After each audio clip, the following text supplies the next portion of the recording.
Hey, what's up again? It's me again, Patricia, and welcome to my vlog. So, for today's video ay samahan nyo naman kaming pumunta sa Tanay Rizal. It's a very long time na hindi kami nakapunta doon, kaya pupunta kami for today's video. And this is Luna's first time na bumiyahe na sobrang layo. Kaya naman this is it pansit na sobrang excited kami na makapunta ulit sa Tanay Rizal. Doon nga pala ang lupang sinalangan ng aking ina, kaya nandoon yung kanyang ina at kanyang mga angkan. And for today's video ay nandito lang kami sa SM Lipa Terminal. At super duper excited na kaming makapunta sa Tanay Rizal pero sobrang layo pa ng aming lalakbayin. Wala nga palang may alam na pupunta kami doon ngayon, kaya naman iso-surprise namin sila, kaya samahan nyo kami na i-surprise silang lahat. Aalis na nga pala yung bus nito, kaya super excited talaga. Like parang gusto mo na lang lumipad para makapunta agad doon. Sa tagal nga pala na hindi kami nakapunta doon ay wala na akong tanda kahit ano. Merong kakilala pero hindi lahat. Kaya naman excited akong makilala silang lahat. Kaya naman let's go!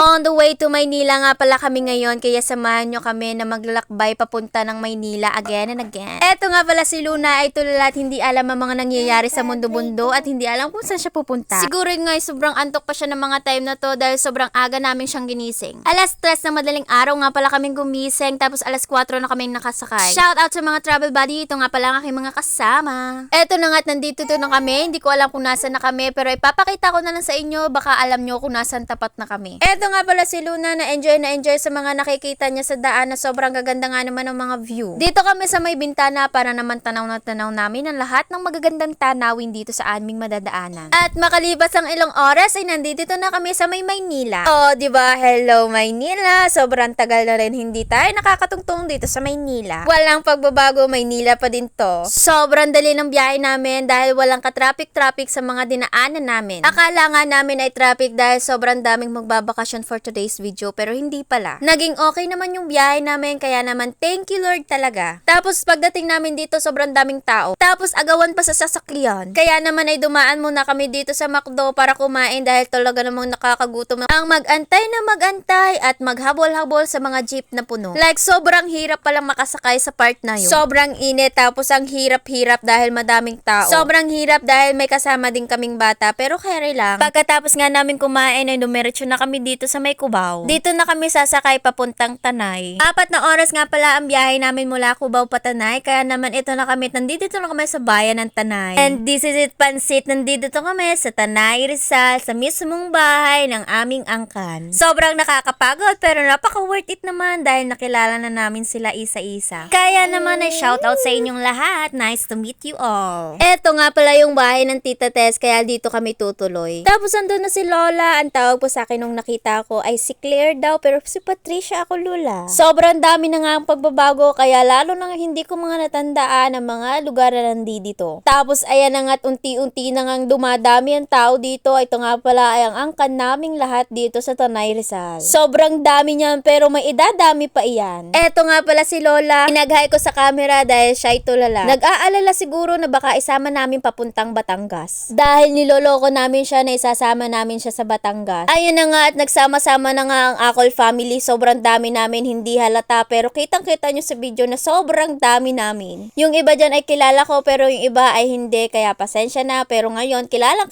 ko na kayong lahat. Unang araw pa lang namin dito pero mag-iinuman na silang lahat. Dahil siguro ganun na talaga ang mga Pilipino. Tapos maya-maya pa ay sumama ako sa pinsan ko para bumili sa baba. Doon sa may Sampalo kami bibili. Para naman makagala ako kahit papaano. Bibili lang kami ng ulam ng mga time na to pero sobrang layo ng inabot namin, kaya naman nag-enjoy ako. Dahil bagong-bago sa mga paningin ko yung mga nakikita ko, kaya sobrang ganda. Kaya makalipas ang ilang oras ay nandito na kami. Padalawang araw nga pala ng mga time na to at ito si Luna, sobrang larong-laro dito sa timbang ito. Tapos pagkatapos namin magkape at kumain ay dumiretso kami sa bahay na ito. Sobrang ganda, tapos sobrang laki ng bahay na ito. Tapos dito sa part na to, dito nag-reception sina mama at papa no ikinasal silang dalawa. Tapos ito yung time na aakit kami sa may bundok para mag-overlooking ngayong umaga. Sabi ko sa kanila, ako'y nagba-vlog kaya sila'y nagahay. Minsan lang makaparne, kaya naman isulit na natin ang pagbibidyo para naman sa susunod ay may bababalikan na tayong mapapanooran. Nung time na ito ay naantay na lang namin sina ate na umakyat dito dahil isasama namin sila mag-overlooking sa taas. Tapos charan! Sobrang ganda ng ang view dito, hindi lang halata pero napakaganda. Sumakto pa talaga yung init sa aming paglalakad pataas. Tapos ito si Luna at ang kanyang mama Lola. Sinama namin si Luna para naman makita niya ang bayan ng Tanay. Medyo nasa baba pa nga lang kami pero kitang-kita mo na ang ganda. Sobrang daming prutas nga pala dito pero hilaw pa kaya naman wala ako natikman kahit isa. Kaya naman sa susunod na lang ulit na uwi sana naman ay may hinog na. Makalipas nga pala ang oras ay nakarating na kami sa pinakataas ng bundok na ito. Charan! Sobrang ganda pero hindi halata sa camera pero kung nandoon kayo sa part na yon sobrang ganda talaga. Dahil makikita mo yung Maynila, makikita mo yung dagat at ibang-ibang part ng Tanay. I mean ng Rizal pala dahil iba't iba nga palang barangay itong mga nakikita namin dito. Tapos maya-maya pa ay napansin ko tong puno ng kasoy na to na akala ko ay pwede na pero hilaw pa pala at buto pa pala. Kaya naman ay sayang talaga at hindi ko natikman ang kasoy na to. Sana sa susunod na balik namin dito ay hinog na to at madatnan ko talaga na may bunga na to. Kaya hanggang pahawak-hawak na lang ako sa buto nito. Sumaglit lang kami dito at nagpicture-picture lamang tapos para makita din namin ang buong Rizal. Hindi pa pala buong Rizal yan dahil kalahati lang pala yan ng Rizal.